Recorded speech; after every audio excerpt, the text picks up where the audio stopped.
हाँ, exercise 5.2 question number 6। देखो ये एपी है, आपसे बोला गया है इस एपी का कौन सा टर्म -150 होगा। ठीक है, चेक करना है, होगा भी नहीं होगा, अगर होगा तो कौन सा टर्म होगा, तो हमें ये चेक करना है। तो सबसे पहले एपी में हमारे पास ए डी एन इन सब की वैल्यू फाइंड करेंगे। तो सबसे पहले ए की वैल्यू कितनी हो जाएगी हमारे पास, फर्स्ट टर्म। ए क्या होता है, फर्स्ट टर्म। ए की वैल्यू आ जाएगी 11, क्लियर है। इसके बाद डी, डी निकालेंगे तो सेकंड वाले टर्म में से फर्स्ट वाले टर्म को माइनस करते हैं। डी कैसे निकालते हैं, सेकंड वाले में से फर्स्ट को माइनस करते हैं। 8 माइनस कितना आ जाएगा, -3। डी की वैल्यू कितनी आ गई, -3, क्लियर है। इसके बाद हमको लेट करना, लेट ए एन, मान लिया ए एन -150 है। ए एन कितना है, -150, क्लियर है। ए एन हमारा हो जाएगा -150। एन की वैल्यू फाइंड करनी है। अगर एन की वैल्यू फ्रैक्शन में आती है तो समझो नॉट पॉसिबल। हेलो, इस टाइप के कॉन्सेप्ट क्वेश्चन को करना क्या, यहाँ पे बोला गया ना चेक करने के लिए। अगर एन की वैल्यू फ्रैक्शन में आ रही है तो समझो नॉट पॉसिबल, फ्रैक्शन में नहीं आ रही है, इंटीजर आ रहा है, तो समझो हमारा आंसर वही होगा। तो ए एन फाइंड करने के लिए सबसे पहले फॉर्मूला लगाएंगे, a n equals to a plus n -1 into d. तो ए एन हमारे पास कितना है, -150, वैल्यू पुट कर दी, इजकल्स टू ए कितना हमारे पास 11 प्लस एन फाइंड करना n -1 और डी की वैल्यू कितनी है, -3, क्लियर है इतना, यहां तक कोई दिक्कत। अब ये 11 दूसरी साइड जाएगा तो माइनस का हो जाएगा, -150 -11 इजकल्स टू n -1 मल्टीप्लाई -3। -150 -11 करेंगे तो माइनस का 161 equals to n -1 into -3।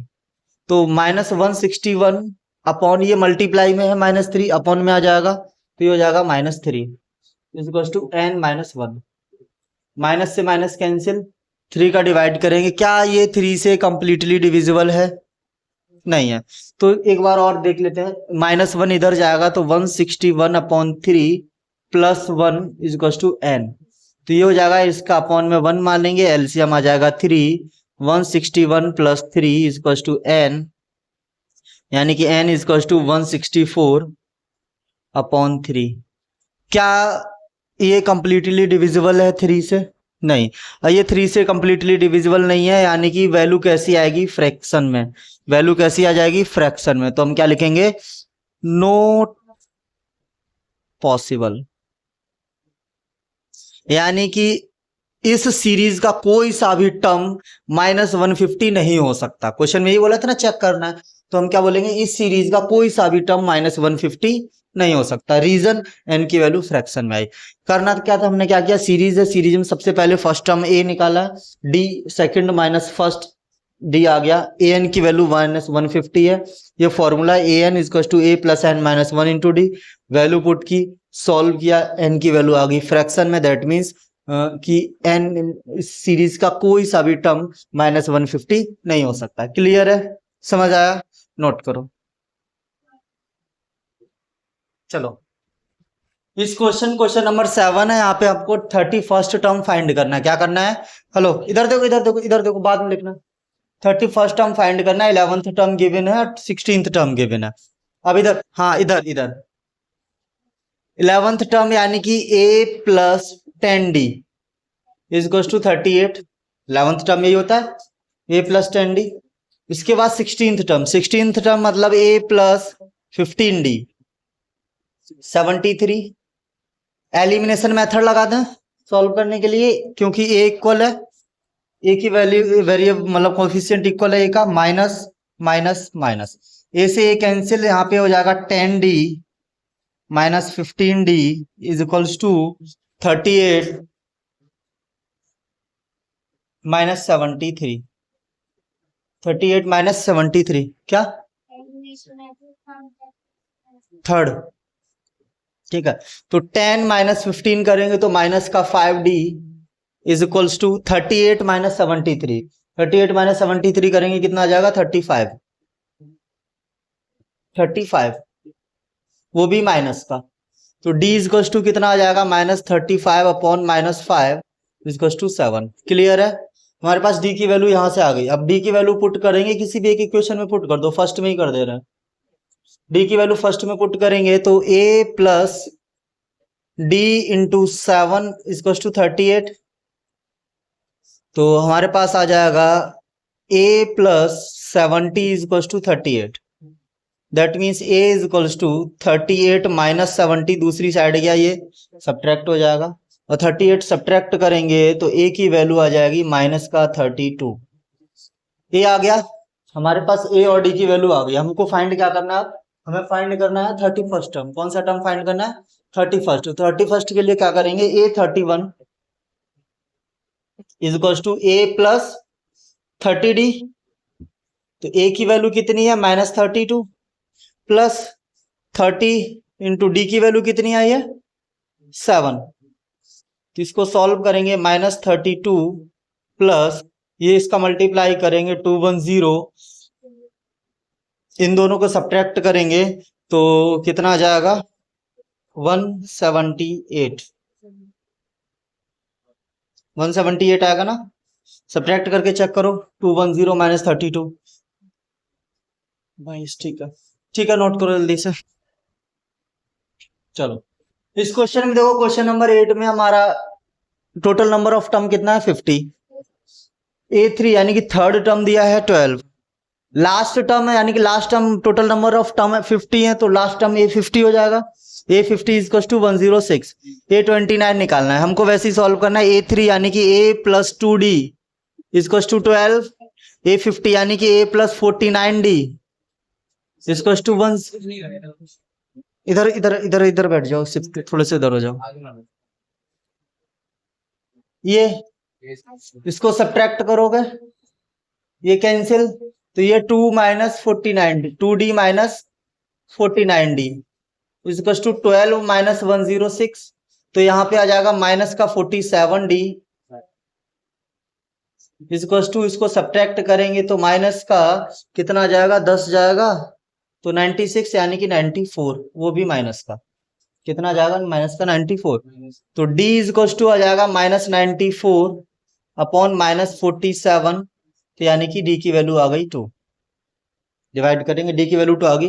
D की वैल्यू पुट कर दो इसमें, क्वेश्चन नंबर फर्स्ट में पुट करेंगे तो यानी कि A प्लस 2, D की वैल्यू 2 इक्वल टू 12, यानी कि A equal to 12 minus 4, A की वैल्यू कितनी आ गई, 8। अब हमें फाइंड करना है A29। क्या फाइंड करना है, A29 क्या हो जाएगा, A प्लस 28D। तो A की वैल्यू कितनी है, 2 8, A की वैल्यू कितनी आ गई, 8 प्लस 28, D की वैल्यू कितनी है हमारे पास, 2, तो यानी कि 8 प्लस 28 इंटू 2 करेंगे 56, इन दोनों को ऐड करेंगे 64, कितना आ जाएगा, 64। समझ में आया, कोई दिक्कत, नोट करो जल्दी से। देखो क्वेश्चन हमारा, क्वेश्चन नंबर 9 कह रहा है कि इसका थर्ड टर्म यानी कि A3 इक्वल टू 4 गिवन है, ninth term A9 equal to -8 given है, ठीक है। अब आपसे बोला गया कि कौन सा टर्म इसका 0 होगा, आपसे क्या बोला गया, कौन सा, यानी कि विच टर्म 0 होगा। तो मैंने विच 0 दिया तो an की वैल्यू 0 गिवन है, विच टर्म यानी कि n फाइंड करना है। क्या फाइंड करना है, n फाइंड करना है।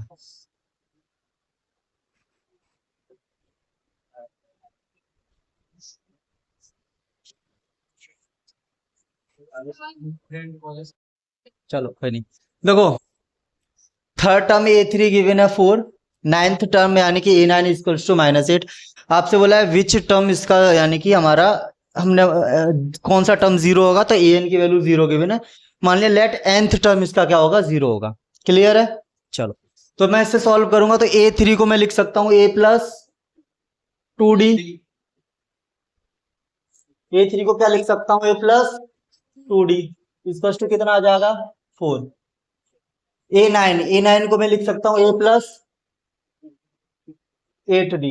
अब तुम लोग इधर बैठो यार, कितना है, -8। अब इनको क्या करना है, सब्ट्रैक्ट करना है, माइनस माइनस प्लस, ये कैंसिल आउट, 2 माइनस 8 कितना हो जाएगा, -6। 4 प्लस 8 12, तो d equals to -12 upon -6, sorry -12 में अपॉन 6, तो d की वैल्यू कितनी आ जाएगी हमारे पास -2।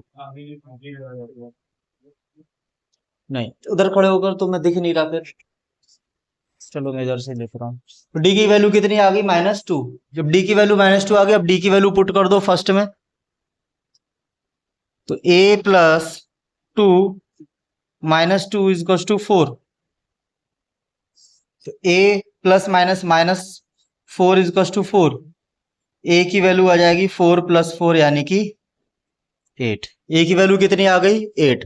अब हमको निकालना है n की वैल्यू, तो मैं फाइंड, हमारे पास a n गिवन है, तो a n is to a plus n -1 into D. a n कितना है 0, a की वैल्यू कितनी है 8 प्लस n -1, d की वैल्यू कितनी है -2। 8 दूसरी साइड आ जाएगा तो -8, -8 इज टू n + 1 n -1 -2। अब ये -2 दूसरी साइड जाएगा डिवाइड में, तो -8 अपॉन -2 इज टू n -1। इससे ये कैंसिल करेंगे 4 टाइम्स, यानी कि n -1 is to 4, n is to 4 + 1, n की वैल्यू कितनी आ जाएगी, n की वैल्यू कितनी आ जाएगी 5, यानी कि फिफ्थ टर्म जो होगा इस एपी का क्या आ जाएगा 0 आ जाएगा। समझ गए? ठीक है, नोट करो जल्दी से। क्वेश्चन नंबर 10, हेलो, आपसे बोला गया कि 17th टर्म क्या हो जाएगा A17, 10th टर्म से 7 ज्यादा है, ये गिवन है, तो 17th टर्म है वो 10th टर्म से कितना ज्यादा है 7 ज्यादा है। Find the common difference, D की वैल्यू फाइंड करनी है, तो इसमें क्या करना है, सबसे पहले इसको एक्सपेंड करेंगे, A17 को क्या लिखेंगे A plus 16D minus A10 को क्या लिखेंगे A plus 9D equals to 7, तो A प्लस क्या, हाँ इसकी वैल्यू -7 गिवन है, D निकालना है, हमें क्या निकालना है D निकालना है, तो A plus 16D minus A minus minus minus plus -9 D is to 7। देखो A से A कैंसिल, 16 - 9 कितना आ जाएगा 7D is to 7, D is to 7 upon D की वैल्यू कितनी आ जाएगी 1, और हमें कॉमन डिफरेंस ही कैलकुलेट करना था। समझ गए? नोट करो, आपसे बोला गया है कि विच टर्म, यानी कि ये सीरीज गिवन है, इस सीरीज में आपसे बोला गया कि कौन सा टर्म जो है वो 54th टर्म से 132 ज्यादा है। आपसे क्या बोला गया है, कौन सा टर्म A54 से 132 ज्यादा है, तो मैंने बोलिया nth टर्म ज्यादा है, तो an की वैल्यू हमारी हो गई an इज टू A54 + 132। पहले इस सीरीज में से हम क्या करेंगे, a और n की वैल्यू निकाल, d की वैल्यू निकालेंगे। a इज इक्वल्स टू 3 है, d is equals to 15 - 3 that means 12, d की वैल्यू 12 आ गई। अब an इज इक्वल्स टू क्या है A54, यानी कि a plus 53D plus 132। an को मैं लिख सकता हूं a plus n -1 into D is to a plus 53D plus 132। a से a कैंसिल, तो हमारे पास यहां आ जाएगा n -1, d कितना है 12 is to 53 into 12 plus 132।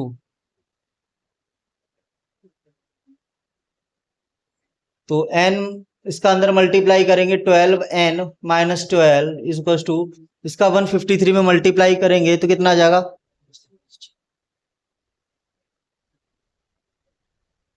3636 plus 132। तो 12n इज इक्वल्स टू, ये 12 माइनस का दूसरी साइड आएगा प्लस का हो जाएगा, पहले इन दोनों को ऐड करेंगे, 6 2 8 3 3 6 7 plus 12, 12n is equals to, इनको ऐड करेंगे 10 8 7,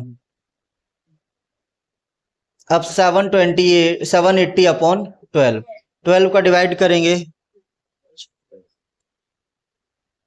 65, कितना आ जाएगा 65, तो n की वैल्यू आ जाएगी 65। क्लियर है, समझ आया, नोट करो। चलो क्वेश्चन नंबर 12, आपको दो एपी गिवन है, ठीक है। पहली एपी मान लिया हमारा, उसका फर्स्ट टर्म है ए, पहली एपी है उसका फर्स्ट टर्म क्या है कैपिटल ए, दूसरी वाली एपी है उसका फर्स्ट टर्म है स्मॉल ए, ठीक है। पहली वाली एपी है उसका कॉमन डिफरेंस है डी, दूसरी वाली एपी उसका भी कॉमन डिफरेंस डी है, क्वेश्चन में गिवन है। अब आपको एक चीज गिवन है A100 minus A100 is to 100 given है। क्वेश्चन में क्या गिवन है कि फर्स्ट एपी का 100th term minus second AP का 100th टर्म इज टू 100, ये क्वेश्चन में गिवन है कि उनके 100th टर्म का डिफरेंस गिवन है, यानी कि फर्स्ट एपी का 100th term minus second AP का 100th टर्म इसको टू 100। इसको लिखेंगे तो इसको मैं लिख सकता हूं A100 को A प्लस 99D लिख सकते हैं, माइनस इसको लिख देंगे A प्लस 99D इसकस टू 100। तो A plus 99D minus A minus 99D इसकस टू 100। 99D से 99D कैंसिल, यानी कि A माइनस A इसकस टू 100। ये कैपिटल है ये स्मॉल है, यानी कि ये कैपिटल है यानी कि पहली वाली एपी का कॉमन मतलब फर्स्ट टर्म है, स्मॉल है यानी कि सेकंड वाली एपी का फर्स्ट टर्म है, तो ये दोनों तो अलग अलग होंगे, तो इन दोनों के डिफरेंस हमारे फर्स्ट टर्म का डिफरेंस 100 आ गया। अब आपसे क्वेश्चन में बोला गया कि इनके 1000th टर्म का डिफरेंस कितना होगा, आपको निकालना है 8000 माइनस 8000 इज टू फाइंड करना है, ये फाइंड करना है। ये कैसे आएगा, 8000 यानी कि A plus 999D minus A plus 999D, दोनों का कॉमन डिफरेंस है, मैं इसलिए डी लिख रहे हैं। तो A plus 999D minus A minus 999D, 999D से 999D कैंसिल हो जाएगा, A माइनस A बचेगा, और A माइनस A की वैल्यू कितनी है, A माइनस A की वैल्यू कितनी है, यानी कि इस एपी के आप किसी भी टर्म का डिफरेंस ले लो वो हमेशा हमेशा 100 ही आने वाला है। यानी कि अगर ऐसी एपी जिसका फर्स्ट टर्म डिफरेंट हो, कॉमन डिफरेंस सेम हो, तो उनके हर एक टर्म का डिफरेंस सेम ही आएगा। आपसे बोला जाए 10,000 टर्म का डिफरेंस 100, आपसे बोला 40th टर्म का डिफरेंस वो भी 100, आपसे किसी भी टर्म का डिफरेंस बोले तो आपका वो कितना आएगा, सेम ही आएगा। समझ गए, नोट करो।